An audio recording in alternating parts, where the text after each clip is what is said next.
which gives you a reason to think a little bit deeper about the story of Yosef and his brothers.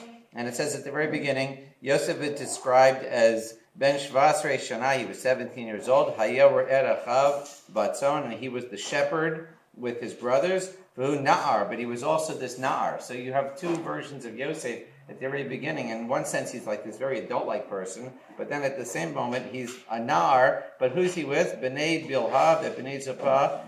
He's only with the sons of the handmaidens. He's not with the sons of Leah. He should have been on par because of Rachel and Leah. So the first thing is that the person who wrote this, his name is Samuel Levine, who used to be professor at Pepperdine. I think he was the first religious Jewish person they had ever hired, and now he runs a law department at Torah.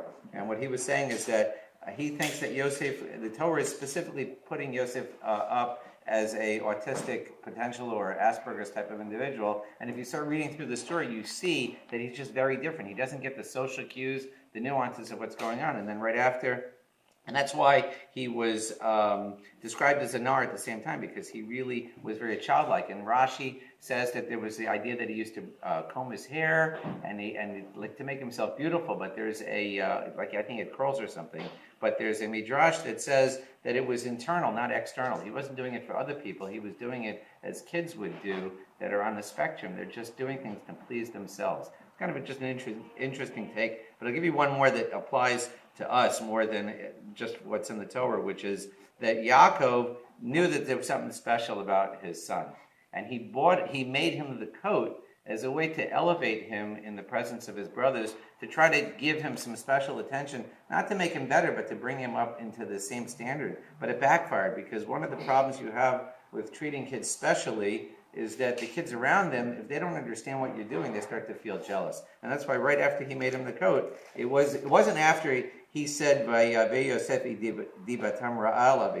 wasn't after he was saying bad things about his brothers, it was after they got the coat. After he got the coat, that it says that the brothers hated him. So there's something that we should think about when we're dealing with kids that are special. What Professor advises is that you have to bring other kids in on making work them into the plan type of thing. So Rabbi Chana Marakash Amar Tzaddik Hadash Baruch Hu L'Sach B'Yisrael L'Fiach Erben Torah Yisrael Shnei Marach Habatz Mitzvah Tzitoy Yadot Rabbi Gader.